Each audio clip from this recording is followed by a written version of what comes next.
This is Valley News Live at noon. Thanks for joining us. I'm JC Dodd. The war in Ukraine is entering its fourth week and Russian forces have yet to capture a major city. But the casualties are mounting as the bombardment continues. Skylar Henry reports State Department officials are working to confirm that an American has been killed in one of those strikes.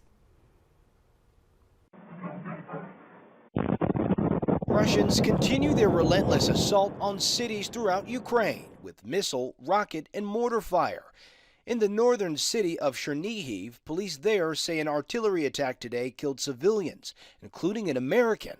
CBS has not yet been able to verify that report. Meanwhile, in the southern city of Mariupol, searchers are sifting through rubble looking for survivors of another attack. This theater was said to be sheltering more than 1,000 people, and satellite images prior to the blast showed the word children painted in Russian so bombers could see it. I think he is a war criminal. President Biden called Russian President Vladimir Putin a war criminal Wednesday. The White House later said the president was speaking from his heart. Speaking from what he's seen on television, which is barbaric actions by a brutal dictator through his invasion of a foreign country. The White House says President Biden will speak with China's president on Friday to discuss the war in Ukraine. The meeting comes amid reports China may be preparing to supply Russia with military equipment. Any effort to supply, to provide materiel for Russia's war effort, that would be met with significant costs. The Pentagon tweeted out this video of body armor and helmets being shipped to Ukraine.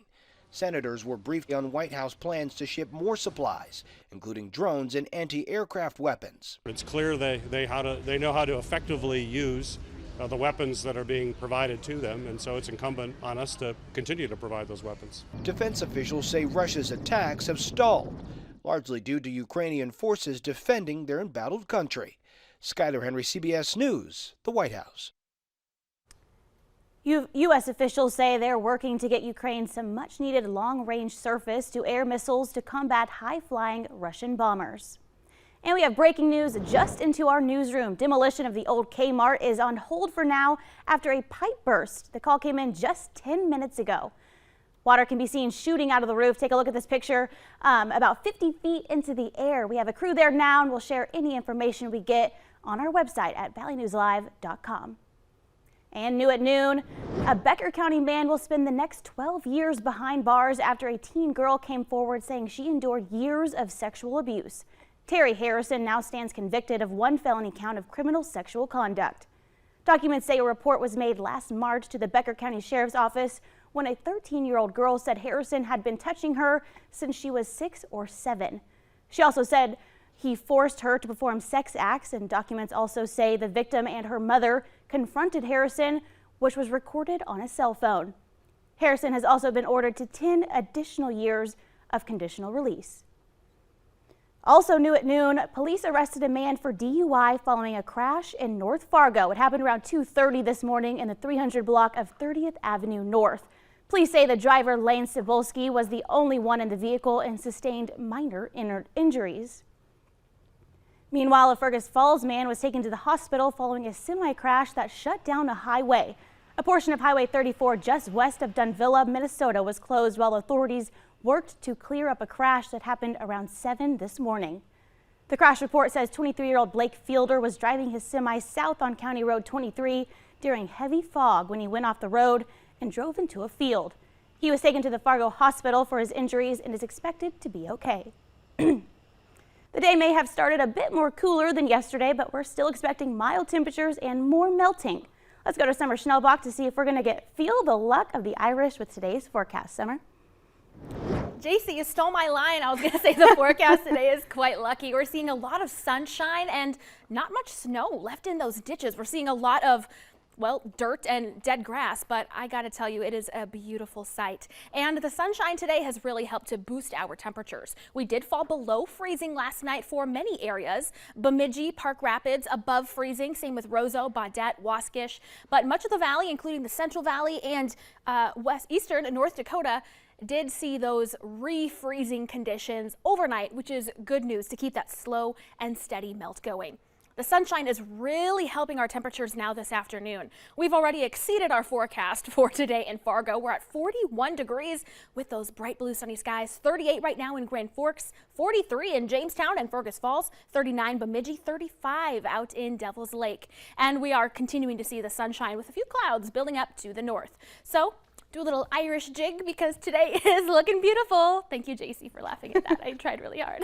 Partly to mostly cloudy by this afternoon and into the evening. And coming up, we'll take a sneak peek look at the weekend, which is looking glorious for all of those St. Patrick's Day festivities that will be held off until Saturday. Thank you, Summer. Police are investigating after a body was found by a snow pile near an elementary school in Rochester, Minnesota.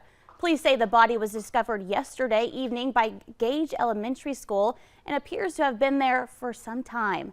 There is no threat to the public right now. Police are now identifying the woman who was burned to death at a St. Paul workplace as 44-year-old Kelly Gudermont. Her ex-boyfriend is in jail for her murder, and they were also co-workers and had known each other for years. Police say Gudermont had a restraining order against Patrick Simmons after she says he held a gun to her head. Court records also show he had previously been civilly committed and hospitalized for psychosis. We're learning more about a knife attack at the Bismarck Airport, which we told you about earlier this week. It's raising questions about security after the police say the assault suspect had tampered with an airport power supply. Security footage shows the man turning off power in the airport Monday night, causing the backup generator to start. An airport official says the electrical infrastructure area is kept open and unlocked so first responders can get to it. Christopher Fonseca is in jail for assault a police officer, reckless endangerment, and criminal mischief. Police allege he stabbed an officer who was responding to a disturbance. TSA employees and bystanders helped the officer get control of the suspect. Court documents say following his arrest, Fonseca made comments about blowing up the airport with a can of WD-40. It's not clear why he was at the airport because he did not have a ticket to board a plane. A Minneapolis man who lost an eye after being hit by a projectile fired during police protest following George Floyd's killing will get a $2.4 million settlement. Soren Stevenson was in a large group of people near an interstate on-ramp when he was injured on May 31st, 2020. He says he was not rioting or disobeying police at the time and believes a SWAT officer fired directly at his face. Coming up at noon, Netflix is trying to keep subscribers from sharing their account. We'll tell you what they're planning. But next, how to look outside for the rest of this St. Patrick's Day.